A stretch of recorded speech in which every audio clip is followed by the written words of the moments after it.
Hello, everybody. Welcome back to the Boss Rush Podcast, a great place to play games and be better. I'm one of your hosts, Corey Dirrig, and alongside me, as always, is the PC muscle race himself, LeRon Dawkins.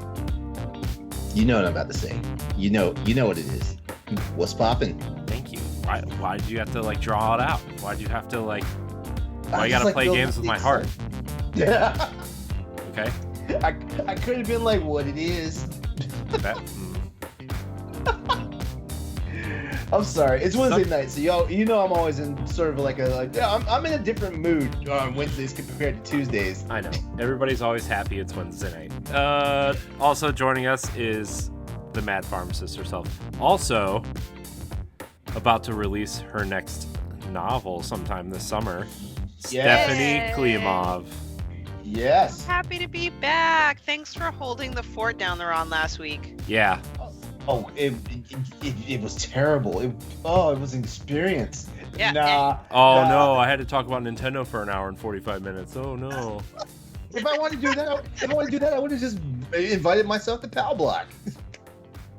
I mean, I had work to do. Okay, I had stuff to do. No. Y'all were both, making it make that money. So I had to respect that. To be but fair, now we're here. To be fair, I did name that episode "Too Much Nintendo Everywhere." So that's awesome. Yeah. Love Ed was on that episode. So good job, everybody. Yeah, and everything was about Nintendo that night for Ed. Well, it's about Nintendo for Ed every night. Let's be honest. It's like, dude, there are other video game outlets out there besides Nintendo. Mm-mm. That's apparently not the case. There's not. Yeah. Anyways, how's everybody? How's Stephanie? How was your week off? Awful. Terrible. Oh no. Why? I'm gonna give myself a lobotomy. But good news for my other I wouldn't call it a hustle actually, but my other hobby, I do a pole fitness. I just got my new shoes in. Look how big they are. Damn. Oh my gosh. 8 inches. Oh my gosh. What's happening? Whoa. I need shoes like that. That would make me 7 feet tall.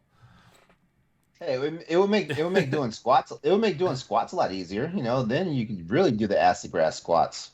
I just really want to show off because it really could be a murder weapon. Because I'm feeling very murdery right now. Oh no!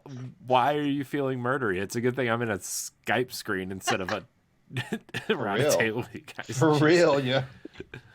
No, it was just a very rough work week, and I know I've been saying it's been a rough work week since I started my new job, but long story short, and I'm not pointing fingers, but I got a notification from a particular team saying X is going to happen next year. Please notify your clients. So I'm like, okay, to my client, hey, plan X is happening, so you better get ready. And they asked me a bunch of questions about it, so I'm fully into whatever is happening for next year.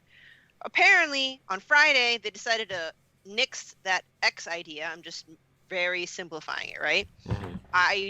There was no formal communication. I just happened to find out through a phone call with a colleague. They're like, oh, yeah, they nixed it. They're not even doing it anymore. I'm like, excuse me? Oh, my client is currently having an internal meeting with their corporate about this thing. So I had to double back and just eat my words and be like, so we're not doing that. Wow. Sorry, we wasted all your time. Now you're the jerk. Well, that's super fun. And I'm their new consultant, so I'm trying to build a relationship with them. So they, the last thing I want to do is have them think that they don't trust me. So that's why I'm feeling very murdery. I'm just like, I can't. Murder. It's okay. Man. All good. My week was fun. Do tell. Yeah, please tell. No, we're going to talk about it on After Dark. Oh, okay. Never mind. All right, yeah, never mind. So, it was fun though. It was a quick thing, I guess. I went to Vegas for a work trip last week, and it was fun. And it was a lot of work, but it was a lot of fun. So, yeah. I didn't do anything anywhere close to exciting like that. You podcasted with Ed last week. It was just as exciting as Vegas. I mean, there's nothing wrong with that, besides the fact that, I want to talk about topics and he wants to talk about Nintendo. Aw, Shout Ed. out to Ed Varnell. I love Why you, are we man. always so mean to him when he's not here? We suck. We're mean to him to his face. What are you talking about? I know, but we do it out of love, though. Yeah, we do. Yeah, we do. So we wouldn't be here without Ed. You know? That's true. Yeah. Well, I know. I wouldn't be here without Ed because he's the reason he got y'all to pull the cord on me. Mm-hmm. It's true. It's very true. Very true. Oh, Stephanie's wearing her Boss Rush Writing Team shirt. Ta-da! You can buy that and a bunch of other merch on the Boss Rush store if you want to head it on over there and buy something. Including some pretty awesome standard def stuff. Yeah. Indiana Jones, still not approved. What? It's been like a month. Okay. So No problem with Disney, but problem Nope. with Indiana Jones. yeah. Something's up. The mouse doesn't care about his own writing, but cares about whatever. Mouse. Anyways. Mouse. Yeah. The mouse. All right, so Sorry, go ahead. no, you go. You go. Oh, just because you're talking about my shirt, like I'm hoping to be fully back into the writing team by the end of April or May 1st because I'm working on my novel and I'm trying to psych myself up. There's got to be and most likely a Indie World showcase right in April, so I want to be available for that. And Yeah. that was all. That was just my comment. Oh. Okay.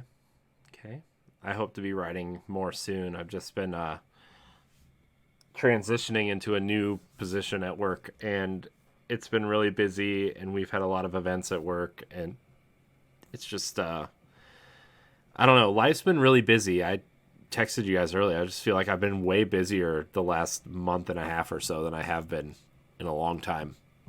Not that that's bad. Being busy is good, but man, just there's honestly a lot of that going around. Like I've been noticing I'm getting very fatigued like lately. Just like I will start my day strong and then by like 1 o'clock I'm ready for a fucking nap and it's like I don't get it. mm-hmm. Oh, that afternoon slump sucks. Yeah. It's all right though. It's all right, guys. We're here.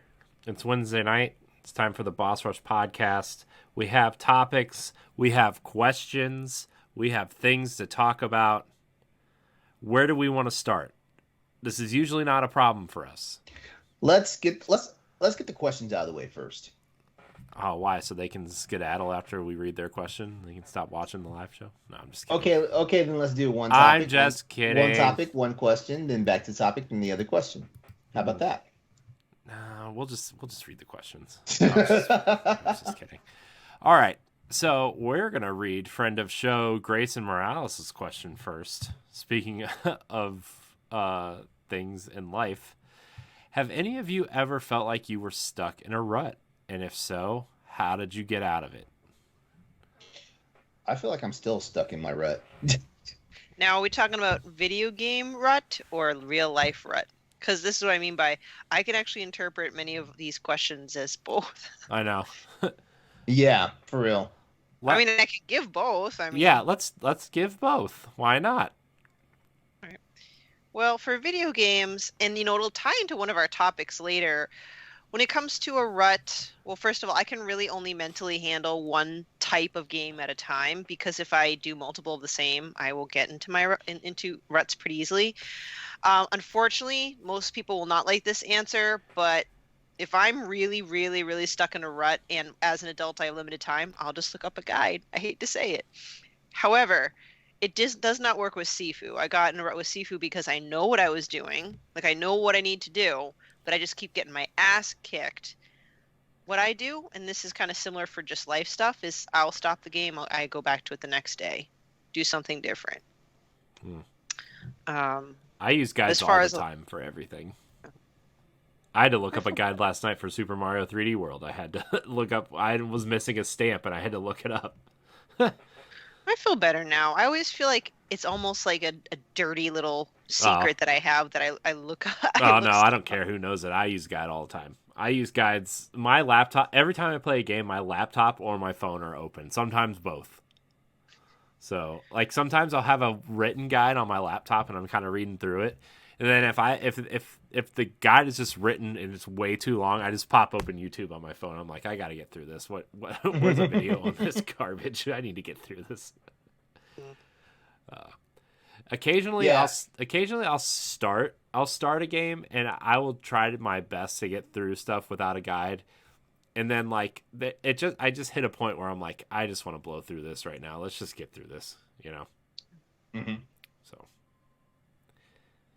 How about you, LeRon? Are you immune to video game ruts? No, I am not immune to video game ruts. As a matter of fact, I'm kind of stubborn because like I will look up a strategy guide, or an FAQ online or something like that. But then there's sometimes I'm just really willful and stubborn, and I'm like, you know what, I don't want help trying to figure this out. But what winds up happening is I put the game down for a little bit, and then I run into a dilemma to when I'm ready to pick it back up. Have I put it down too long that I've forgotten the core mechanics of the gameplay, or did I forget specifically where I was at and then wind up getting frustrated all over again? Yeah. Yeah, my gaming ruts are kind of crazy. I also get the gaming rut where it's just like I just feel like I'm spending too much time playing a certain game. Even a game that's super fun for me. Like I get these ruts of Monster Hunter all the time actually, even though it doesn't seem like it, but I do. Where I'll be playing hardcore and then we'll like just turn the game off for won't even think about the game for like a whole week. That's how And then- Destiny is for me though, right? Like I'll like every time a new season or a new expansion comes out, I'll play it for like a month straight and not think about anything else. And then like I haven't played in like 2 weeks. Like I just turn. You turn it finished off. the campaign, right? Oh yeah, that's over. But I mean like every week there's a new a new seasonal story quest or like a new piece of the seasonal story or the new piece of the expansion will come out with like an exotic quest or something, and I'll be like, oh yeah, let's go do it. Oh man, that's gotta grind for that. Let's go do it. And then I don't know. Then it's just like I'll not play for like a day and a half, and then I'll be like, oh, the next thing you know, it's a week, and it'll be like, oh, a new season starts in like 3 weeks. Let's better boot it back up and see what I missed. Try to catch up. So. But life ruts, that's a whole nother story. Oh, I man. guess it depends. One of the biggest ruts in my life was when I first got into like my first real job as a pharmacist, because for anyone that's known me, that was not my original job that I wanted to do. I did not want to go to school to become a pharmacist, but with a tiger mom that I love forced me to go through pharmacy school. I got into a really bad rut when I started working for a very large retail pharmacy whose name that will not be used here. And I was in this horrible rut where, I just started out. I didn't have the experience to go and get another job that I liked in pharmacy. And it was just this awful, painful cycle. And because of said awful, painful cycle, I was picking up really bad habits to cope with work. Like I'm not really a big drinker, but that was the only job where I would literally stop by the bar on the way home to have a drink. I don't think I've ever done anything like that in my life. Mhm.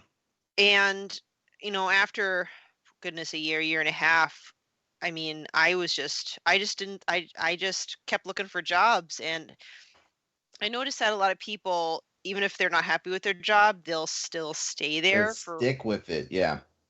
for various reasons or other. Like I have pharmacists from that same company constantly asking me if my new job has job openings, and when I say that they never interview. I'm like, They then never. Wow. what the fuck no offense, like what the fuck are you asking me for? So for me, I'm an extremist. Like if I need to get out of a rut, I will do a complete 360 and go in diving head first. So I applied for a managed care pharmacy job, and I just did it. I'm just gone. Nice. When it comes to jobs, like I feel like I have what was what was it? Failure to launch syndrome. because I will know for sure that like this job is not doing it for me, or this job is like causing me like all sorts of stress and just killing me and stuff like that. And I really have to talk myself up into saying I'm going to like leave this job, and like I even try to be careful about how I'm going to leave the job, like I'm like make sure I have my 2 weeks notice in, even though I read something recently from a professional, like you don't owe any job you have 2 weeks notice. You don't, because I believe the major thing they said is putting it having being gracious and putting a 2 weeks notice, like it won't sway whether or not they talk, like they talk good or badly about you, when like your new employer comes like calling and say, hey, can you give me a rundown on this person, it won't sway. So like you stay, and they might still wind up talking shit about you, whether you were a good employee or a bad employee. And if you leave, like they're definitely going to mention it. So it's one of those situations. Yeah. In the chat, Dynamac was like, the second you put in a 2 weeks notice, they're likely to just tell you to leave early anyhow.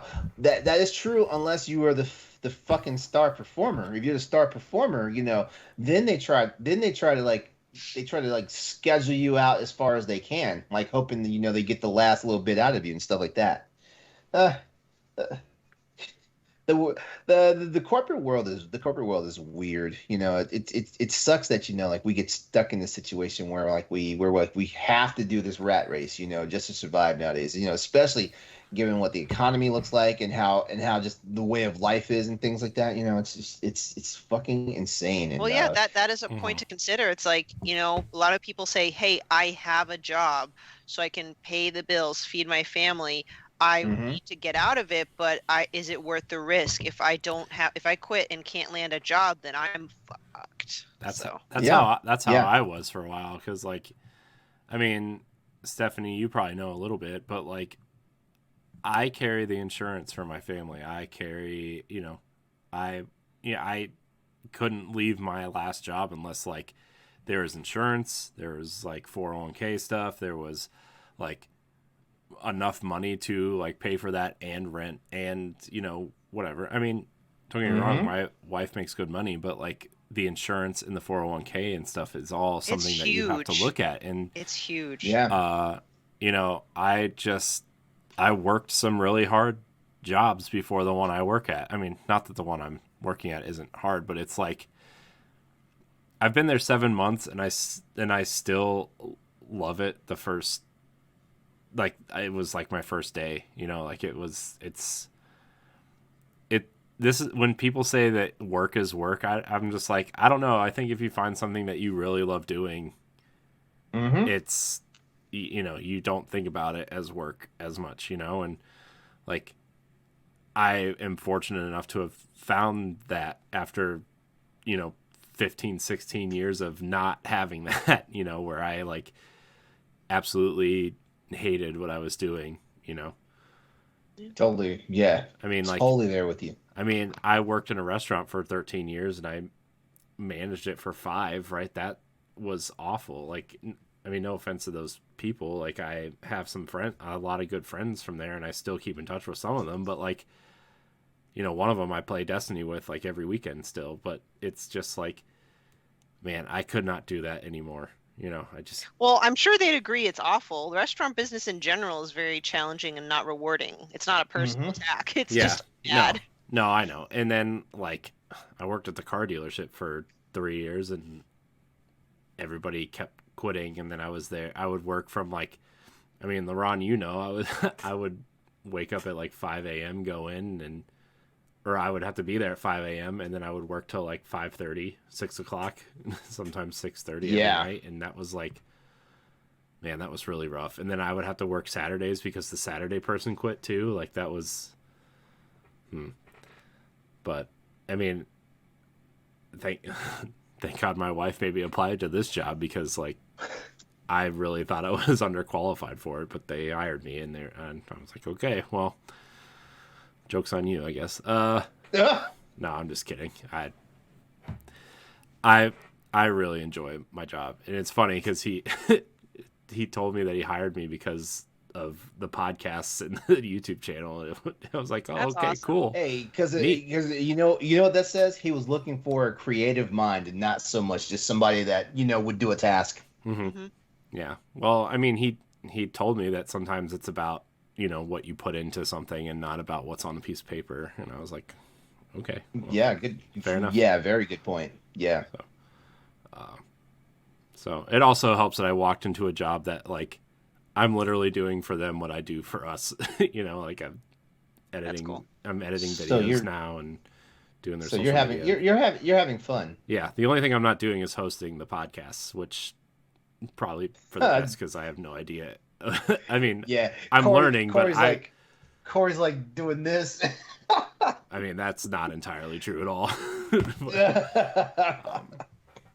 But yeah, I mean, I was in dirt off your shoulder. I felt like I was in a rut for a really long time, and it was like it wasn't just affecting me; it was affecting my family and stuff too. And like and that's even harder to think about. So even though I didn't really express it a lot, I thought about it a lot. Yeah. I'm terrible at expressing how I'm feeling, in case anybody cares or wonders. That is a bald-faced lie. What do you mean? That's a bald-faced lie. All right, everyone, we need you to rewind back to episodes 3 and 4 of Boss Rush After Dark. Okay. Which are available on free feeds right now. Okay. For other emotional Corey Dirrig moments, you'll have to be on the Patreon. Okay. Hey, shameless plug. Okay. People. Let's point out my bad qualities. It's fine. Dude, we're a sucker for big sweethearts. Don't even try it. So, yeah, I mean, and I don't know. I feel like I felt like if we're still talking about being in ruts, like I feel like sometimes, not all the time, but like with Boss Rush and everything, like I feel like sometimes maybe we're not in a rut, but I want to like we do so much that it's hard to like find time to do something new and something more engaging and more, interesting, I guess, than just the podcast, which is like something I really want to do, but where's the time? Well, yeah, do more than just what my work calls lights on, right? Like, Yeah. Like I mean, I would really like to bring back Indie Masterclass and the Retro Game Show, which is something Ed and I used to do a long time ago, but in a more interesting and fun way, and have more people on it. Like those were really fun. And they were just like Let's Play shows where I don't know if anybody watches Game Informer's Replay or Super Replay, where they play through older games and they like literally play through them and talk about them and have people on and have love that. have interviews while they're playing the games and stuff. And like that's what I want to do. But I mean, I'm scheduled to be on 7 podcasts this week. So like where's my time, I just there's no time. But it's something that I am aiming to change in the next month or so. Do I dare ask? Because I know we didn't end up recording a Disney thing yesterday. So like, yeah, what do you POW block? Well, let's see. Sunday I recorded standard def, MCU standard def. Monday was POW block. Yesterday I was on Crossroads. Tonight is Boss Rush and After Dark. Tomorrow is Tower Casuals and Expansion Pass. Friday is the Game Boy expansion or standard def and an expansion pass. And then Sunday is Indiana Jones, our last Indiana Jones recording. Oh my gosh. See, now I feel like an ass. You asked if we needed help last night, and I was like, yeah, sure. Now I feel like an ass for like you being on there. Why? I asked you if you needed help. Yeah, I mean, but shit, like I didn't have to flex the new layout that hard to just overwork your ass. Well, it's not that, but then like it's not being on the shows. It's everything that comes after that's time consuming too. And LeRon, you edit. Oh, I Crossroads know. and stuff. Like there's a lot of time that goes into editing, and yeah, like I'm trying to make sure we're ahead on stuff, and Ed took the liberty of recording a couple expansion passes without me with Dan, and it was really great that I can skip a week or two of that, Mm-hmm. and it's just there's a lot going on, and I love what we do. I would like to do something more and something different, and if we can just my mind is always like, how can we get ahead so we can do stuff like this? And it's just my brain's always moving. It's always thinking, how can we just be ahead on stuff? I texted you the other day. I'm like, Ron, we're not ahead on After Dark. Oh no. I know. We gotta do something about that. Yeah.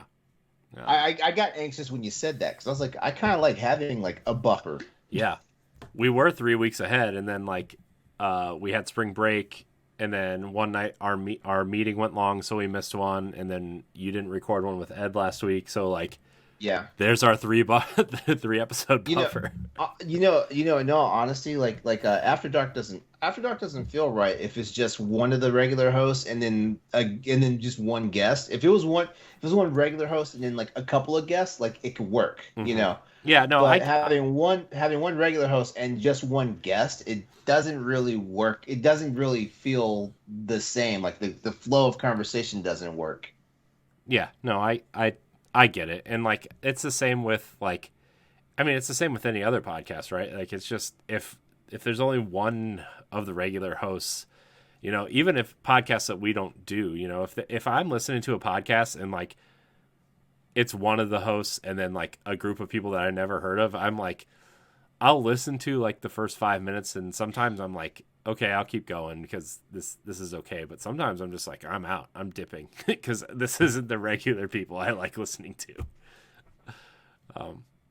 So no offense to Ed. Ed, you're great. I wish you were on more. Oh yeah, but for real. This is just a general conversation. We talked enough shit about Ed in the beginning of the show. I don't want him to think we're still going. Loving shit. Anyways, that's enough for Ruts, I guess. But I really want to bring back the Retro Game Show and Indie Masterclass. So. Well, thank you, Grayson. You've inspired Corey further. Yeah, thanks, Grayson. Inspired Corey to put in more work and just burn the candle at both ends now. Yeah, thanks, jerk. Hey, I wouldn't mind doing this as a full-time thing if I didn't have a child to feed. but again, if this was our full-time thing, we wouldn't be worrying about squeezing everything into 2 or 3 hours at night, right? I mean, we would get up at normal human being times and do this. We'd probably have a morning meeting at 10 o'clock and record at 11 and schedule our days out. It's that'd be so cool. Yeah, and plus we're trying to value everybody's downtime and stuff like that. So we're trying not to really squeeze in everybody's weekends. Yeah. I'm that's 90% of the reason why I don't ask people if they want to do something is because I'm well, everybody's already doing so much, and I don't want people to feel burnt out or they're doing too much, and that's something I want to avoid a lot. So usually I just end up doing it myself, or usually with Ed, because I know he doesn't care. But if you're free and you can help, you can come on sometime. Yeah, we're always looking for guests across all of our shows, from the anchor shows to the bonus shows, writers, everything. Hell, if you got a penchant for just doing art and design, let us know. Yeah, if you just want to edit videos and upload them to YouTube and put the audio on the things, you can get in contact with me. I have a perfect job for you. Yeah, we will share some credentials as long as we don't wake up one day and our channels are canceled. Yeah. Can I say something super quick, just because we're all in that inspirational thing before we move on to the next question? Yeah. This is was a nice question because, sorry to bring up the pole fitness again, but there's a girl in there that she initially just did a side hobby of creating these like knee pads specific to pole or floor work so you don't bang up your knees. And she just wanted to make a couple for her friends and not turn into a business, but more and more people asked, and it was hard to have this business but also work. And she actually quit her job as a teacher, and she's like full force into her own business, and she launched a line of her knee pads and other, like of that fitness type and stuff like that. And I'm not at that point in my life where I'm just going to quit my job and, like, for example, just go full force on my novels, but it's very inspiring. It's very like it can happen. It can maybe someday. This is gonna sound Someday. very pervy, but does she make them for guys too? Yeah, of course. Yeah, she has male and female pole clients. Oh, Yeah. LeRon's got those hardwood floors. He needs some padding. Yep. Yeah, for real. You see that shit? You see that behind me? Yeah. No, she got you. Yeah. Is there anything you guys wish we would do more of? You talking to me and Stephanie, or? No, I'm talking to the other people on the show. Well, I don't know. Like, we actually have a pretty big audience right now. Like, I'm looking at them right now. Like, I mean, like, they can chime in too, but I was really just asking. like Grayson and Dan are like holding it down in chat right now. Like, like it's you know what I really don't know. Like, I feel like the idea that we springboarded with After Dark is pretty good. I love how well, actually, I feel like After Dark helped us refresh this show, the Boss Rush podcast. Yeah. I feel like it did, because we got the idea up and running for After Dark, and at the same time we were trying to figure out what can we do with the Boss Rush podcast, and that show's evolved. Like, it doesn't look anything like it did 100 episodes ago now. I mean, I was going back and listening to like older episodes, and like next month, the Boss Rush podcast it's entering its fourth year. It'll be 3 next month.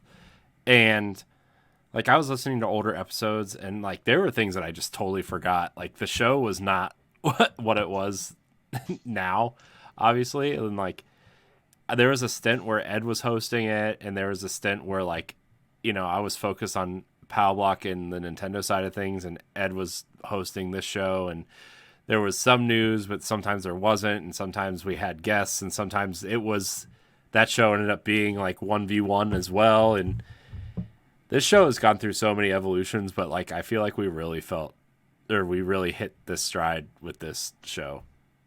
Oh, Yeah. Grayson's playing Kirby. That's Uh-oh. such a fun game. I love that game. Yeah, I we were on the show last night with Stoy, and Stoy had a nice little rant about that game. He likes the game, by the way, but he had a rant about it. I haven't played past the demo, so that was like the main topic on Nintendo Power Block the other night, and I just didn't have a lot to say. So, Ooh, Dan's starting Star Wars Lego tomorrow. I know All good choices. I want to play that, but it's gonna have to The wait. Skywalker Saga. Yeah, it looks fun. Yeah.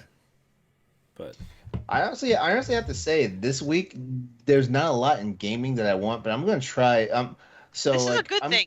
This is a good thing. that is true. Like, I mean, Nintendo Switch Sports is at the end of the month. Yes! We're giving it away on Nintendo Power Block, by the way, everybody. Remember, you can go follow Power Block Podcast and retweet the post that I was supposed to make today and didn't make because I forgot. Speaking of giveaways, like we announced it last week, but we didn't mention it last night on the show. Crossroads is giving away a free digital copy of Gran Turismo 7. Ooh, Nice. Yeah, so you might want to check with the show and definitely hit up the Twitter page for Crossroads. Okay. wow, Yep. wow, lots of giveaways here at Boss Rush, except on Yeah, Boss we Rush try. Podcast. Well, You know what I we was can thinking about? definitely do one. I just want to make sure it's Oh, effective. go ahead. That's all I had to say. Oh. 'Cause I mean, We're I have a giving ton of away codes that- Stephanie, guys. Oh! She does poll. That's all I'm gonna say. No, I have a ton of freaking codes that I'm never going to use from Humble. For PC for various PC games. I mean, like shoot, I know our core demographic is not PC, but I mean seriously, like there are some games I'm What? just Why never not? going. Huh? Why not? I mean, I'm just looking at what's like what we get in general feedback, and stuff like that. And yeah, like we do have an audience for PC, but it's nowhere rivaling like certain other like companies. It's fair. Yeah, like for example, like I am not going to play Destroy All Humans. Why Might as well not? give it away. That game is cool though. I played it back when it was a thing. Like I'm just like I mean, what else? Who wants a copy of Nickelodeon All Star Brawl? I mean, who doesn't? I've got a Mass Effect Legendary Edition I can give away. What? Because Why are you hiding all this I from already us? have it on PC. Why I are you already have it hiding on all this PC. from us? Who wants Borderlands 3? Me? All right, we'll talk. Not on PC though. You will see. There's a problem. No. It's fine. Anyways. Anyways, let's move on to the next question. Thanks for your question, Grayson. We appreciate you and love you and Yes. hope you come on this show soon. Stop hiding on Nintendo Power Block and come back to this show. Our next question comes from our writing guru, Jack Brow. He says, what are some bad habits that you just can't change that you really wish you could? Staring at my game library, trying to figure out what I want to play, and then turning it off and watching YouTube instead. Yeah, for me, it's buying games I don't need to buy on the Nintendo eShop. Oh, yeah, that too. A lot. Yeah. That's probably my worst video game habit. I have a lot of personal bad habits. Yeah. I actually have a story about that that I'm going to tell right now. So, like, there were a bunch of games on sale one week, and I was like, oh, man, this is like $15. This is like $20. And without, like, really paying attention throughout the week, I ended up spending, like, I don't know, like $150. And, like, my wife's like, why'd you buy so many games? I'm like, what do you mean? She's like, it's like $150. I'm like, oh, sorry. Whoops. But yeah, I do that a lot. So like I've been really paying attention a little bit to what I've been purchasing, except for like, so you know how I'm like really excited for Hogwarts Legacy. Like I'm like really excited for that game. Now it's my most anticipated game of the year that Zelda has been delayed. Yeah. Lego Harry Potter was on sale on the Switch eShop for $9. So I ended up just getting it. You jumped right on it. Yeah, I did. So, whoops. It's okay. Stop. Gotta stop spending money. I even set it to where, like, I have to enter my really long Nintendo password to buy something now to prevent myself from doing that. And I'm like, no. At first, the first couple times I was like, you know what? It's not worth entering this password. And now it's like, now I can like enter it in with my eyes closed. So I'm like, haha, can't pass me. Well, yeah, and I don't know. I personally see it as a bad habit. Other people, when they do it, it's not a bad habit. So I'm not saying it in itself is a bad habit. But I personally have been getting a bad habit of buying video games day one that end up being on Game Pass months later. So you do that. Because didn't you just buy Life is Strange and it's coming to Game Pass? Yes! And same thing happened with Guardians of the Galaxy, and now I'm upset. Wow. Anyway. One of my habits that really like it, as far as gaming goes is I have a really bad habit of getting a game that I know I want to play and then I just don't play it. And what I mean by that is I'll start the game and then never finish it. Yeah. And it's one of those things like, why did I buy it when it was $60 or $70, and I could have easily like just walked into somebody's store and got it for $15, when I'm ready to play it. Yeah. The thing is though, is like I used to get in this really bad habit of like buying games for $60 and then I wouldn't buy them and then I wouldn't play them. And then I would see them on sale for like 15 or $20. And it's like, the thing is if you don't have to be part of that conversation of that game, like there's no reason to buy it day one anymore.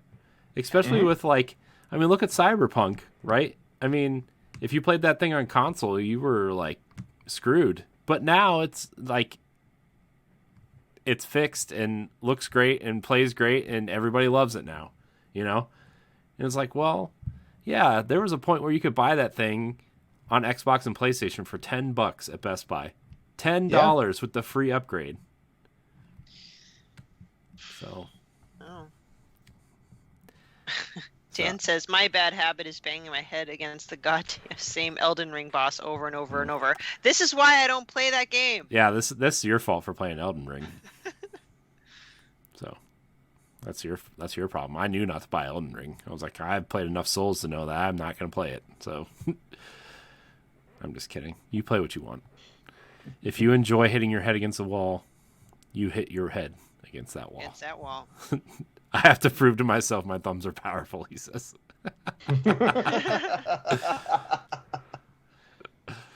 Oh, that's awesome. Man. Anybody have any bad habits that aren't gaming related? Plenty. I procrastinate way too damn much. I do that. And but I don't know, and I don't even know if that's a habit or more like a psychological thing because like I've learned a lot about procrastination over the years. I am one of those people that like because. Well, number one, like without getting too deep into it, horoscopes, typically tell what type of personality type you are. I'm a Gemini, and like we procrastinate like nobody's business. But also, like learning that procrastination is kind of a emotional / stress response. That puts that kind of puts in the light because like I tell people all the time like I live with a certain degree of stress. So, like certain things make me apprehensive, and sometimes it's like really little things. And sometimes it's like shit that's, like life changing or career altering or stuff like that, and shoot, like there are days when I would actually procrastinate actually getting the edits done of a show, so shit, and like technically I procrastinated last night, Corey. You know this because I was like I'm gonna do this tomorrow when I wake up. You know what time I did it, Corey? I did it on my lunch break today. I mean, I did it on my lunch procrastinate. break today. I procrastinate with boss rush stuff all the time, right? Like I've been meaning to get new shirt designs up. Like I want to get the Power Block 300 shirt up because that's in like 2 months, and I get to it one day. Probably episode 310, I'll get it up, but, I want to do shirt designs. I want to, like, this goes back to what we were talking about earlier. There's so many things I want to do. I want to get cool shirt designs. I want to, like, do some things, like, get new things ready and up and, like, get LeRon's new assets done. And it's just, like, procrastinating. Just procrastinating. I told LeRon I'd have his new logo done while we're doing the show. Where's my laptop? On the floor. Sitting there plugged in, ready to work. It's on the floor, plugged in. Whatever. Sorry, LeRon, you'll get it someday. No, dude, it's fine. It's fine. Like I'm not that stressed out, because I am. Shoot, like I still got to finish my layouts for OBS and stuff. Which like this one looks nice, but I gotta set up the game. If I set up the game stream, Stephanie, I will get back on Dead Space. That's another one I've been procrastinating on. That'd be great. And I'm sure. I'm going to fulfill my promise. I'm going to complete Dead Space 1 on Twitch, and then everything, and then the rest of the series goes to YouTube. Wow.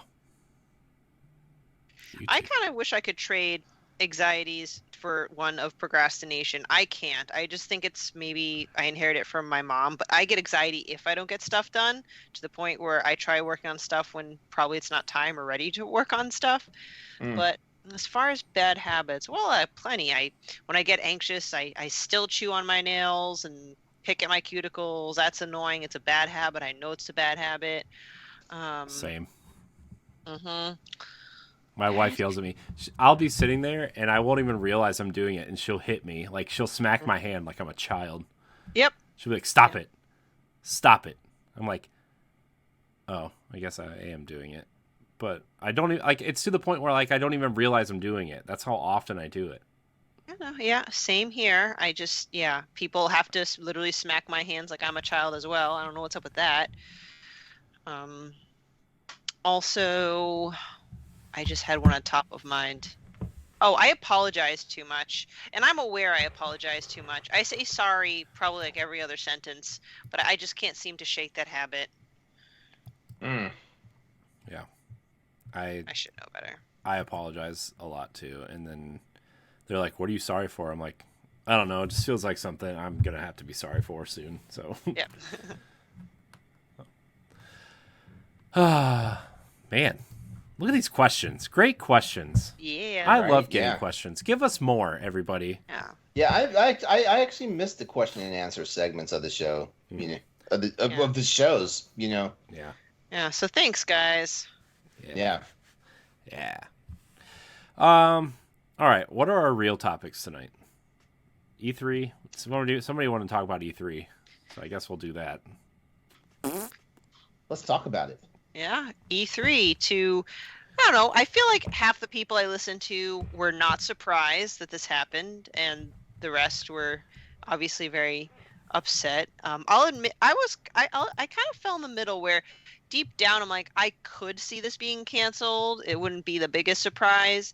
And I personally was sad about it. But again, that's more from a personal standpoint, because last year, even though it was just a digital event, I had a great time hanging out in the writers chat with everyone while we're watching stuff, and I thought there was a sense of camaraderie. But there's arguments to be had, and even though they say they're putting in additional resources by not having any this year for next year, I can't tell if it's a load of baloney. I'm like, for E3 to be current and successful, they'd have to do a complete 360, and I don't know if they will do it, because most of the times stuff like that does not happen. So. Yeah. Well, I forget what show we were talking about this on, but E3 just needs like a new. Their business structure is archaic, and they need to evolve. Like, it needs to be more of like a. I was going to say PAX, but I think more like Gamescom at this point, where like you have your 2 or 3 media days at the beginning of the week, and then Thursday, Friday, Saturday, you have guests come in, pay for tickets, try out the demos, similar to what PAX does, right? And I know tickets, the last time they tried that, tickets were too expensive. They were expecting to sell out and they didn't. Because tickets, like, you could go for a whole duration of PAX for one day at E3. Which I get that, like, LA, the standard of living and like the way things cost out there is probably way more than Boston, right? But still, you have to like acknowledge that people are coming from places outside of Los Angeles and San Francisco,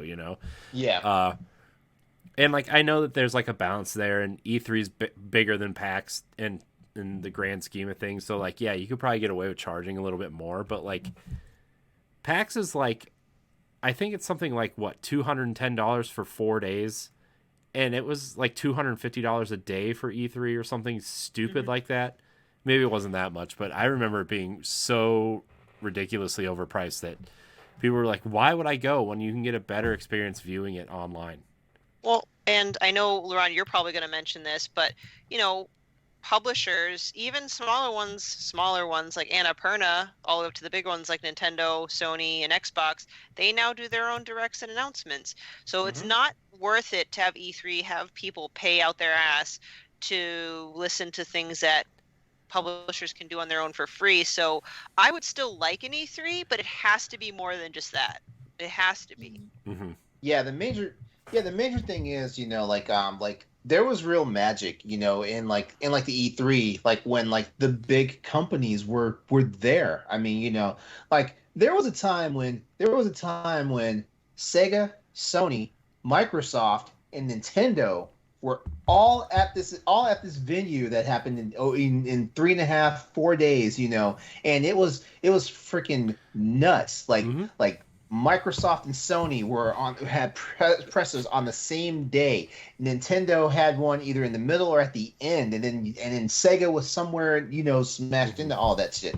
Yeah. And it was just amazing. It also, and I hate to say this, but it also felt like we got more information when E3 was more VIP for press. Like like regular Joes could get in there and stuff, but it seemed like we got the most information from E3 shows when the press was the VIPs, But then like they flipped the format. I want to say they flipped the format back in around 2010, 2011. And then like it was more accessible to the public and stuff like that because we had San Diego Comic Cons happening all the time and all that stuff, and and things like they made it more accessible to the public. And I feel like that's when I honestly feel like that's when like the major companies started making their exodus out of from the show, stuff like that, because they realized if it's gonna be open to the public like this, we can just make sure we filter everybody that we want to our venues and stuff like that. It's not just that; it's the rise of YouTube and the way that we get to stream video now, right? And like, delivering your message directly. I mean.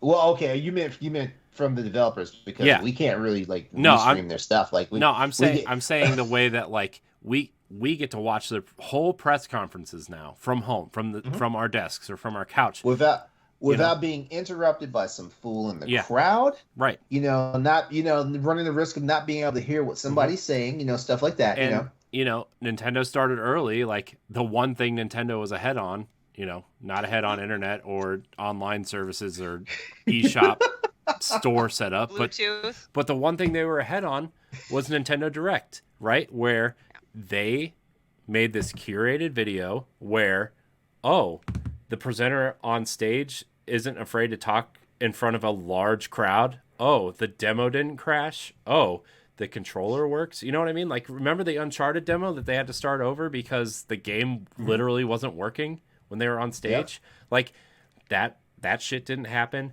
And so Nintendo came up with this really, pardon the pun, but direct way to deliver their message and their games to their audience. And look, everybody's copying them. State of Play, Inside Xbox, Stadia Connect, even though like we haven't got one in a while.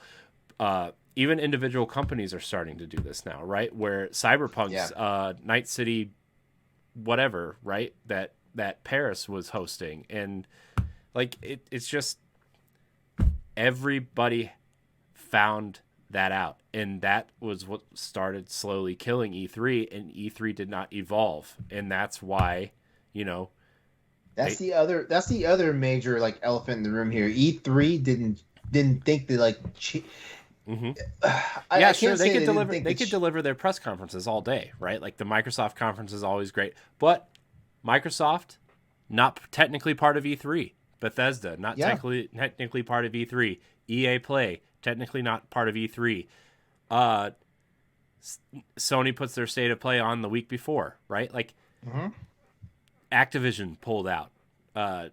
Nintendo, I mean, they don't have a press conference, but the only thing Nintendo does their Treehouse stuff at E3, right? But that's like that's it. The big three aren't even part of E3 anymore. Yeah. So. Yeah, and like and I hate to say it, when Nintendo pulled out that one year, actually wait, Nintendo was, they weren't the first. Was it Microsoft first and then No, Nintendo was the first. Okay, so Nintendo pulled out, and everybody pointed and laughed because they're like, "Oh, well, we don't care about Nintendo anyway. We don't need them to be here." Well, yeah, E3. because the year before they showed off Nintendo Land was like the big thing they showed off. And it was Mhm. like, nobody cares about Nintendo Land. It's a great game, Yeah. but like, you're going to set up your whole stage and show like a bunch of Mii's running around chasing Donkey Kong in a in a cart, right? Like, no. Yeah. Nobody gives a shit about your packing game. It's not Wii Sports. Yeah, Nobody cares. You know? Yeah, and then immediately the next year, like Sony pulled out. Yeah. And Sony was like, we're not going to have a presence at E3, but we're gonna be doing our thing at this location during E3. Yeah. You know. Yeah, and I mean, Nintendo pulled out the year after that too because like nobody knew what the Wii U was, right? Unless you were like really paying attention. Yeah. You know? Like everybody thought the tablet was an add-on for the Wii. Remember that? Everybody thought the tablet was an add-on. Yeah, for real. You know? And yeah, I don't know. It just E3 is a nice idea. I like it as like a beacon pointing to, you know, this is when all of our games are going to be announced or whatever, as like a beacon of games start here or whatever. I don't we talked about this a little bit on Nintendo Power Block, I think. But like I don't want Jeff Keighley's like super game fuckfest thing that he does every year that spans over 4 months and nobody really knows when anything's being announced. And well, okay, yeah, they got Wonderlands and Elden Ring the one year. Woohoo, good for him, right? But like, you know, we need like a 2-week span where everybody like just goes and does their thing and everybody's excited for games. And yeah, I don't know. I mean, don't get me wrong, Jeff Keighley's a great organizer of things, but like that year that he debuted Summer Game Fest was just a shit show, right? I feel like Summer Game Fest this past year was actually pretty decent. You know, I'm talking about the first year. The one thing, I know. The one thing that pissed me off about Summer Game Fest though is that they hyped up Sony because Sony, you know, was a partner for it, and they didn't even have a Sony event. That pissed me off. That pissed me off, you know, and Sony kind of knew they kind of fucked up on that because a week later they had a state of play. Yeah. Sony knew they fucked up on that one, but I don't understand. But you know, and I'm not sure where the signals got where the wires or whatever got crossed or whatnot. Was it that Sony was like, yeah, we're gonna back you guys because like it seems like everybody ran to fucking E3 and you need some help this year. Well, that was also the year that Keighley left hosting his E3 kind of roundtable thing because him and the board of E3 got in a huge argument and like that became public and everybody thought Jeff Keighley was right and everybody wanted to support him and everybody knew E3 was going down and Jeff Keighley's stock was going up because the Game Awards are successful and you know it was just like a perfect kind of storm, really. Yeah. So I, you know, like as I'm not, I don't really hate the guy, but you know, like I have enough just to say like I have respect. He's fun to make fun of sometimes, but you know. he is fun to make fun of. Yeah. I mean he's a big old nerd. Yeah. He's a big old nerd, but guess what? Like his nerd shtick got him rich, and you can't fault that. Nope. Shit. Like I've thought of ways of just like pimping myself out and putting myself on the C or the D list just to start making some money in the industry. Yeah. So I mean, it's I don't know. I miss E3, but I don't miss E3 in the way that people think of E3 now. I just miss it as like it's a nice thing to point at. Everybody gets ready for summer. Everybody's making their predictions by this date because E3 is going to be this date, and like. Oh man, I hope Mario Jumps a Lot is announced this year, you know, and yeah, it's a nice thing to look forward to, and I think I'm gonna miss it in that way. Although I'm not gonna miss Boss Rush After Dark. At night, Boss Rush at night, not after. Boss Rush at night, yeah. Denimac in our chat he's throwing a lot of heat. You know, he's like E3 didn't figure out how to keep up with the internet, to be honest. And also E3 was the only time during the print era that we hear new stuff. You know, now And he's spot on with that because now, like everybody, all these companies, even like the smallest of the small fish, they have the internet now. They can just put their stuff out there, generate their own hype, and just roll with it. Like shit. I mean, I remember hearing. Oh, go ahead. Sorry, I thought you were done. Also, to say, I remember hearing about games at E3 and then like waiting 5 years to play them. I mean, and then if you get in touch with the right people, right? Like Nintendo has the Indie World Showcase, Xbox has ID at Xbox, PlayStation has PlayStation Loves Indies, right? Like the big three have their indie programs that will help you promote your small game, and that's, I mean, like you said, like your trailer can go up on your YouTube channel and like your marketing team can do whatever, but like you got to remember the indie games that they curate and find like, oh, this might be a hit. It also goes up on the Xbox YouTube channel. It also goes up on Nintendo's YouTube channel, right? Like Nobody Saves the World came to Game Pass. It was up on Xbox's YouTube channel like the second it was announced.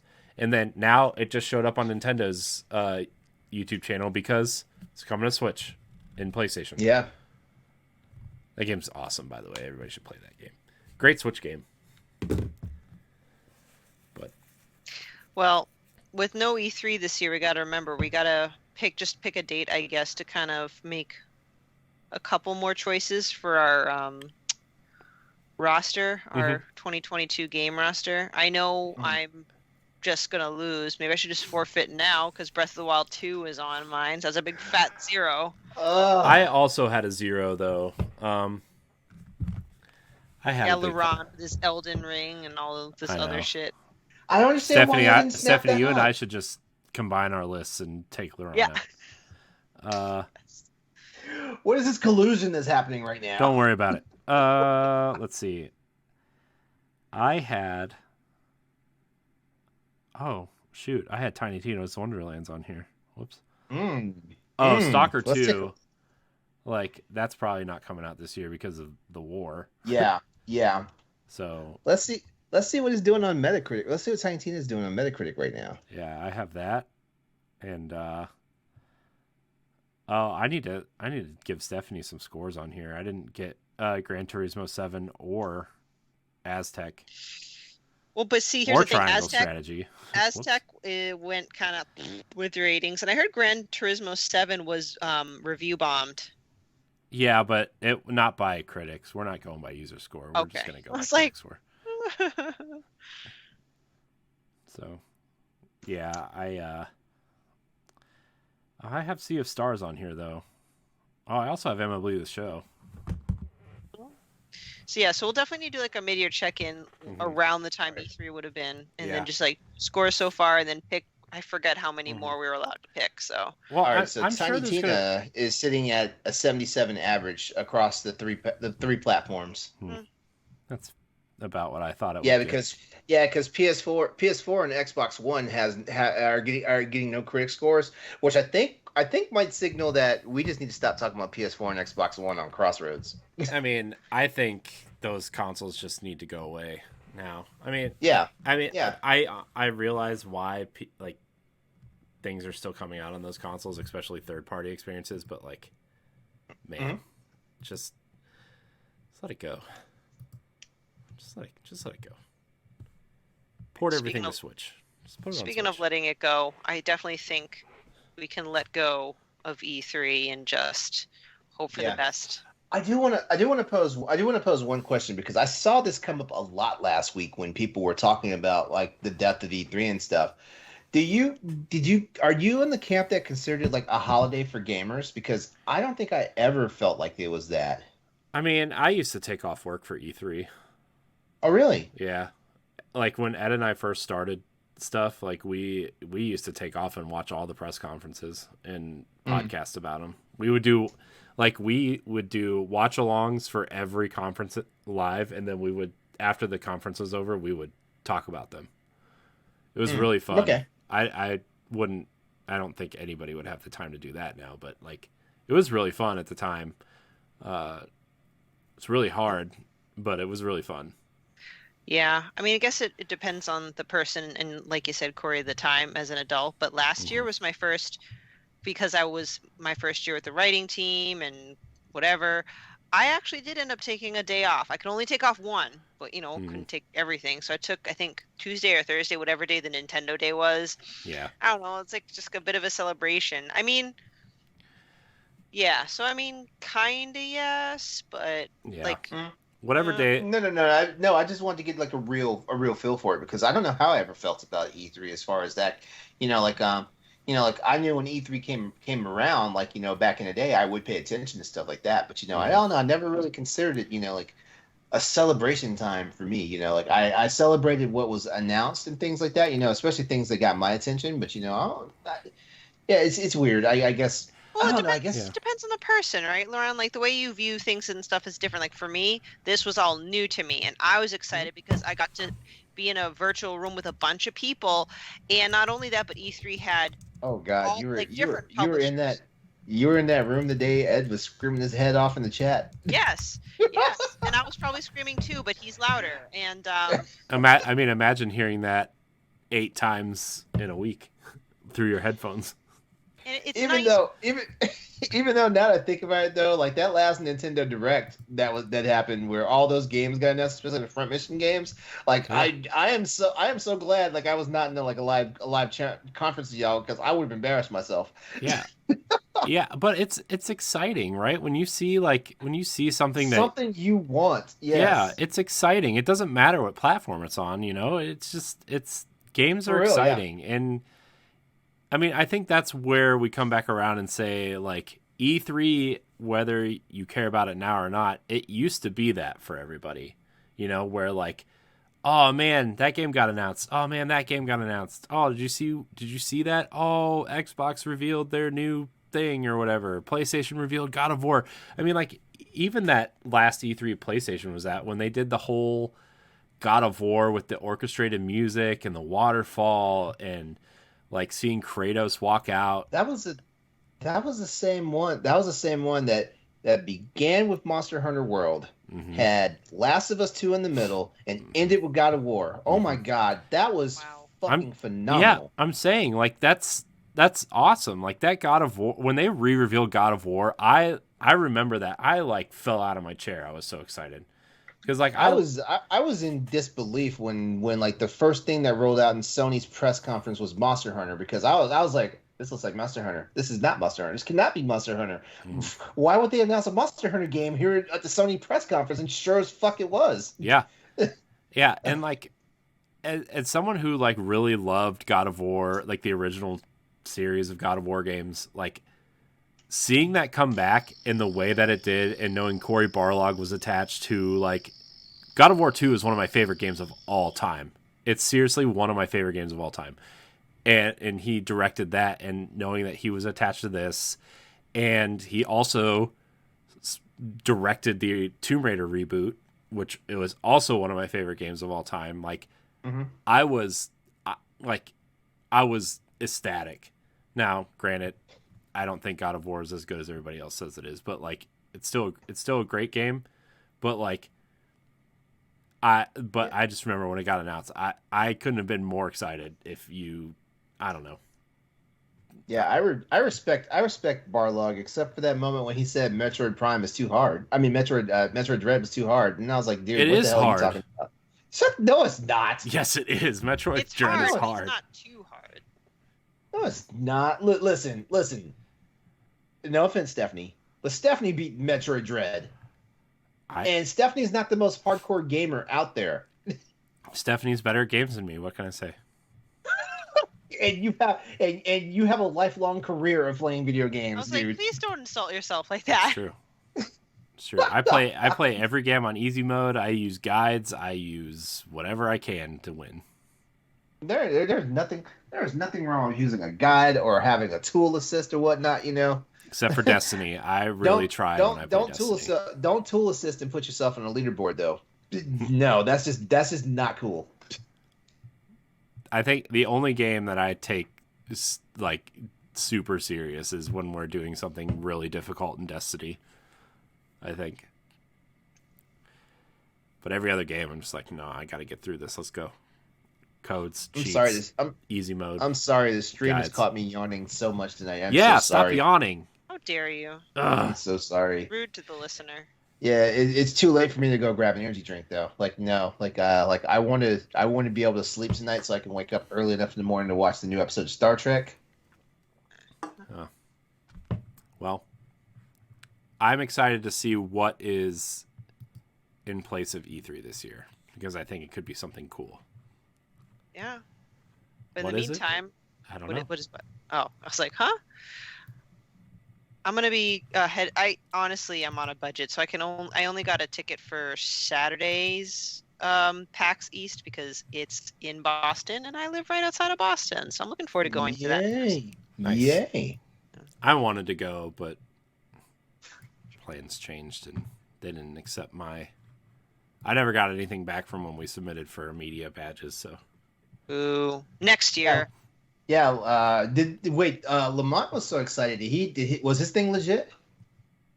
To my knowledge, I haven't heard anything since. Okay. Yeah, I don't know. Good for Lamont. He can go. Yeah. Real. Yeah. So, anyways, let's. Yeah. Capcom shot me down for their thing. Like just their. It's because all you play is Monster Hunter. You got to play Resident Evil and Mega Man and Street Fighter. Play those. Okay, I don't play Street Fighter, but I do play Mega Man. I played the shit out of Mega Man 11, and I had streams for Resident Evil 2 and 3. Ooh. and I play all the Monster Hunter games. And I played Devil May fucking Cry 5. Yeah, shit. I play the new shit. Speaking of new shit, LeRon, you brought up banter that we can talk about. Yeah. As a matter of fact, this banter, by the time you hear this recording, this banter will have already been live. It goes live tomorrow, April the 7th. It's by Andrew Millard, and he asks, "Are you able to split your gaming attention span?" I'm just gonna read a few quick lines from this, and then we can get to talking about it. You heard it first. He starts off by saying there was a long stretch where only a small handful of games would grab my attention in any given year. It was great. It let me focus on and methodically comb through each game I bought, and I rarely felt the latent guilt a backlog could provide. Then along came 2022. After mentioning Spider-Man Miles Morales, he fell down this. I'm paraphrasing at this point now because I want you guys to read the article when it drops tomorrow. He also goes on to mention Horizon Forbidden West, after Horizon Zero Dawn, and then there's Elden Ring thrown in there, and basically he sums it all up by saying, "Are you able to play multiple games in the same time frame? And if so, what's your limit?" So I'm just going to start off. Times have changed, right? Growing up, I mean, I was lucky to have more than one game a year. So it's like, that's kind of how I was. And maybe it's just the way maybe my parents, they didn't want to buy me more games, which, whatever. So for the longest time, I could really only play one game at a time. Now I have one of each system. So now my rule is I can play one game per system. Because I hate when I have to, power down a software to start somewhere and start a new software on the same console. So I know for a fact I can't, right now, Xbox I primarily am using for Game Pass. The last game I played on it was Tunic. My PS5, I'm still in Ghost of Tsushima. But the thing about PlayStation is, I was tempted to start Horizon, but I cannot do two very long, very heavy, narrative-driven, open world. Two of those, I cannot. I just physically, mentally, psychologically cannot handle it. My brain will break. I'll confuse the two worlds together. No. That is the same problem I have, which is why I cannot play games of a similar type, together. For example, what was I? Good example right here. I can't devote time to two fighting games at once. I get the move set screwed up and stuff. Some street. I don't know why, but somehow, a game like Tekken, it doesn't have a lot of what's called left hand motion, which means you're doing the quarter circles, the dragon punch motions, all that stuff. It doesn't have a lot of that, but there are characters that are technical that actually require that. But then you wind up playing Street Fighter where it's nothing but, left-handed movement and stuff like that, And I was getting into those ruts where I was actually confusing the games, even though I clearly see this character is not in Tekken. Why am I doing this moveset? Or vice versa. This character is not in Street Fighter. Why am I doing this moveset? Stuff like that, The only time it ever really applies is Monster Hunter, because right now Monster Hunter World and Monster Hunter Rise are basically the same game with a different skin, and some different features and stuff like that, That's the only time it works for me. Like, shit. I was playing, like every now and then I jump back into Fire Emblem because I never beat Fire Emblem Three Houses. But I'm playing Triangle Strategy right now, and I am so confused. I am so confused, and we're not going to talk about like the different Mario games that I'm trying to play because I've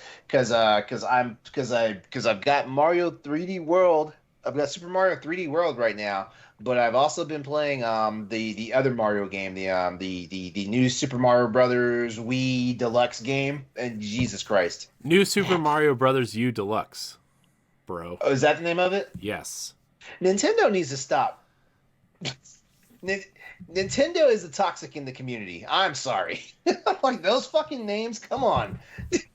Well, figure like the Mario Party games. Wasn't there like a Super Mario Party and then Mario Party Superstars? Like, Yep. Stop it! You're confusing my brain. You're confusing the fuck out of me. They should have just stayed with the numbers. Right? But yeah, I don't think I've ever played two fighting games at once, and I don't know if the issue would be for this for you, LeRon. I think for me is because fighting games, it's all about muscle memory for me. I need to master move sets of a character. If I play two fighting games at once, I'll be like, why isn't this guy doing the move that I'm doing? Up, back, left, right. That's the other thing too. When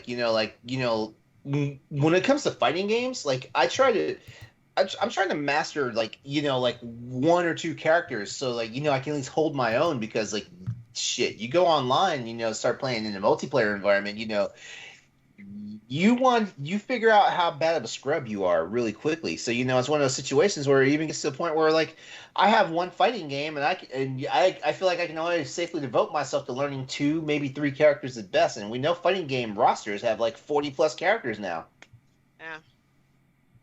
Yeah.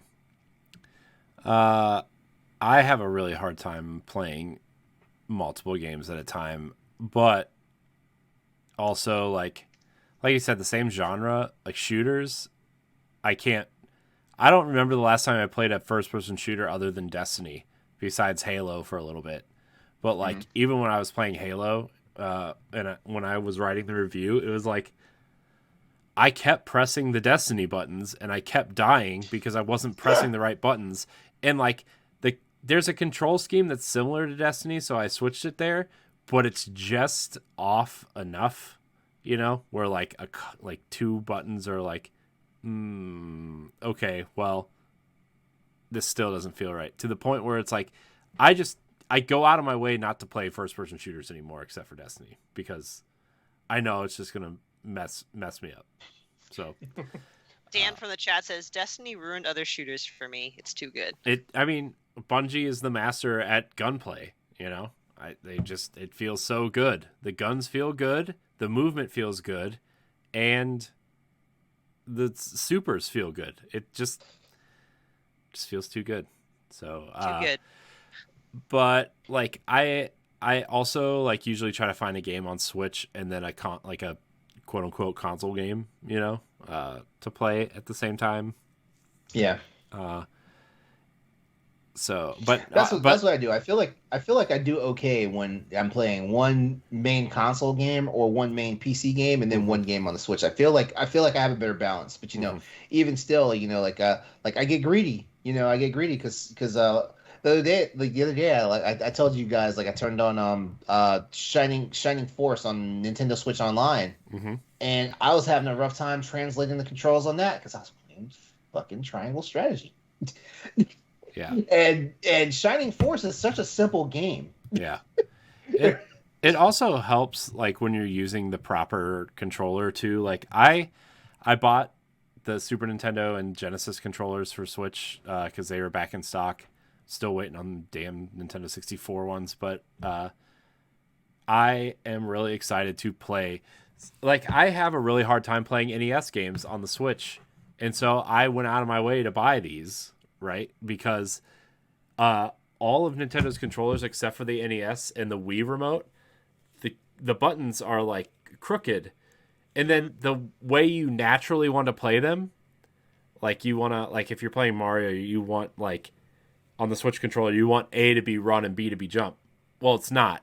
B is run, and then like Y is jump. That infuriates me. Yeah. That infuriates so me. like by you the have way. to hold the controller in a different way, and the only way you can change it is to go into your system settings and do like the controller button swap thing and like save it as a preset.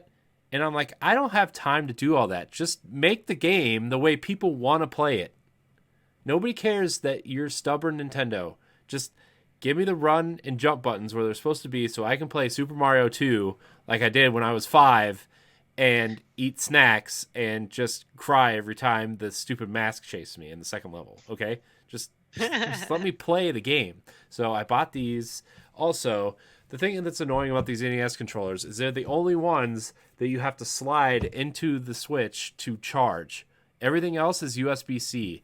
These you actually have to put like where the Joy-Cons go. I didn't even know that. Huh. Yeah, it's super annoying. Because like, what if I want to play my Switch and then maybe later I want to play some NES, and then I'm like, oh well, I didn't charge them because I was too busy playing the Switch to charge these things. So I ended up buying like one of those Power-A charging docks for Joy-Cons and a Pro controller. So wouldn't it be really funny if the N64 Trident had to be slid on? Oh my gosh, that'd be awesome. On it, like I don't know, it'd just be really funny looking. Oh, that'd be awesome though. Yeah. Where would the middle one go? or would they be like two, one on each side? Is that what you're saying? Right. Like. Oh. Yeah. Man, that'd be a hideous console. I'm really excited to get those though, because I've decided that once those come in, I'm going to play Ocarina of Time for the first time since it came out. Nice. That's gonna be good. Yeah, I refuse to play those NSO Ocarina of Time Majora's Mask without that Trident. I don't know, those C buttons are very important to me. Yeah. It's like, oh, well, the right stick is the C buttons now. And you're like, no, it's not. Because I tried to play Master Quest on the GameCube, and I got through the Great Deku Tree, and it's like, oh, well, the C stick represents the C buttons. I'm like, no, it doesn't. It's a stick. Yep. Oh. Yeah. Anyway. Man. But I'm really struggling to find a game to stick to right now. Like in my mind, I want to play through Xenoblade Chronicles, and I'm playing it, right? Like I'm playing through it, but like after like an hour of playing it, I'm like, I want to play something else. You know, like I just move on. I just close it, and I'm like, I stare at my Switch, and I'm like, Do you think that, and I know I shouldn't complain, but it kind of, I feel like, is the problem. Do you think we just have too many options? Yes, that's the problem. Yes. When we were little, I had like 5 games on NES, and those were the 5 games that I played until my cousin gave me his Sega Genesis. And then I had like, 10 games for Sega Genesis, and those were the 10 games I had until I got a Nintendo 64. It's like, okay, now, like with Game Pass and NSO and PlayStation, whatever the hell they're calling it now, like, there are too many games. There are too many games that are just available to you, on top of the simplicity and the ease of purchasing games on their stores. It is so easy to just buy games now. Yep. Even if it's something you're like, oh, that game looks like crap, but it's $3.99. Yeah. Sure.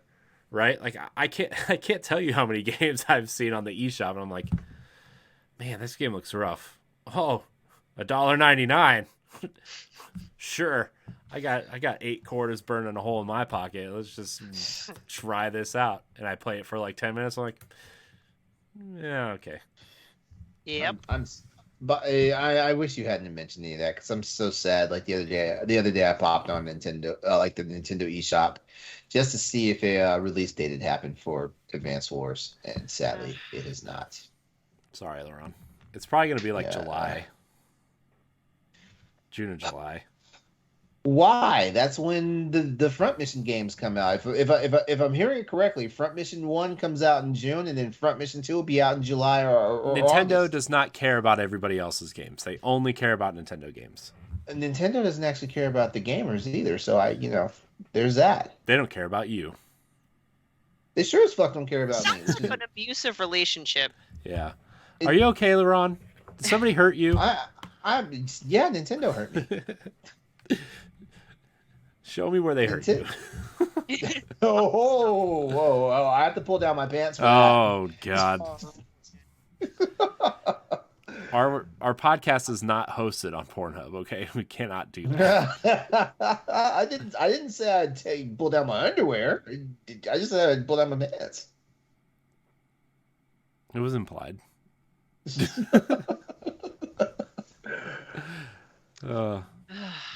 Let's Good see. topic. How many games? Yeah. I'm gonna try to find some games that I bought that were super cheap that I just like. It was like, oh, cool. Never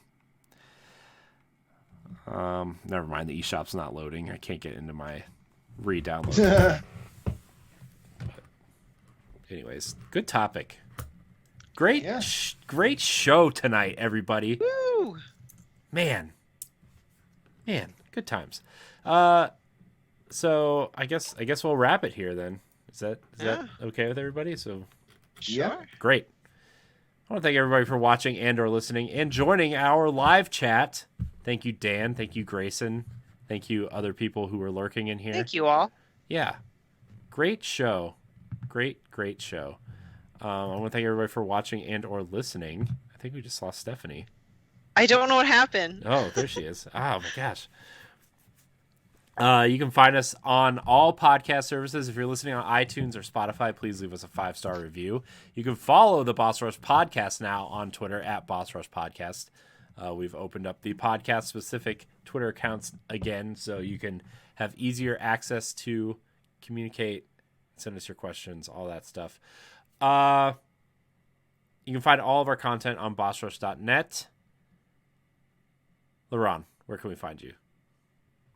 You can find me on social media at Exodus803, as well. It's also my Twitch and YouTube channels, and I am the host of the Crossroads podcast on Tuesday nights on twitch.tv/Exodus803. Of course, I'm already here on the Boss Rush podcast when I'm the lead host for Boss Rush After Dark, which is the sister show for this wonderful flagship show we have.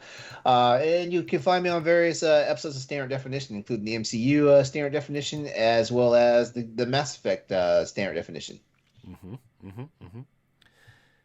Stephanie, where can we find you? The Peoples can find me on Twitter and Instagram at Klimov, KLIMOV_author. You can find me on most episodes of After Dark, unless I happen to have a week off, and Standard Def, leading the classic animation Disney episodes. I don't know if I'm saying that right. I'm running out of juice here. That's fine. So. It's fine. Everyone's fine. You can find me at I am Corey HD on Twitter and Instagram. You can find me co-hosting Nintendo Power Block. You can find me on Standard Definition. You can, what else am I on? Everything. I was on Crossroads this week. After Dark. Tower Casuals, the Destiny podcast. Yes, Tower Casuals, the Destiny podcast. I also host that show. And various other things here on the Boss Rush Network. If you're listening on iTunes, if you type in Boss Rush Network, we now have an official Boss Rush Network page on iTunes where all of our shows are listed. And you can find them all and listen to them all at your leisure. Leave us a 5-star review. If you're watching on YouTube, like, subscribe, share, rate, and review. Leave a comment. Leave us your questions. Follow Boss Rush Network on Twitter. All that good stuff. I want to thank everybody for watching and or listening. And until next time, we love you. Goodbye. Bye. Take care, everyone.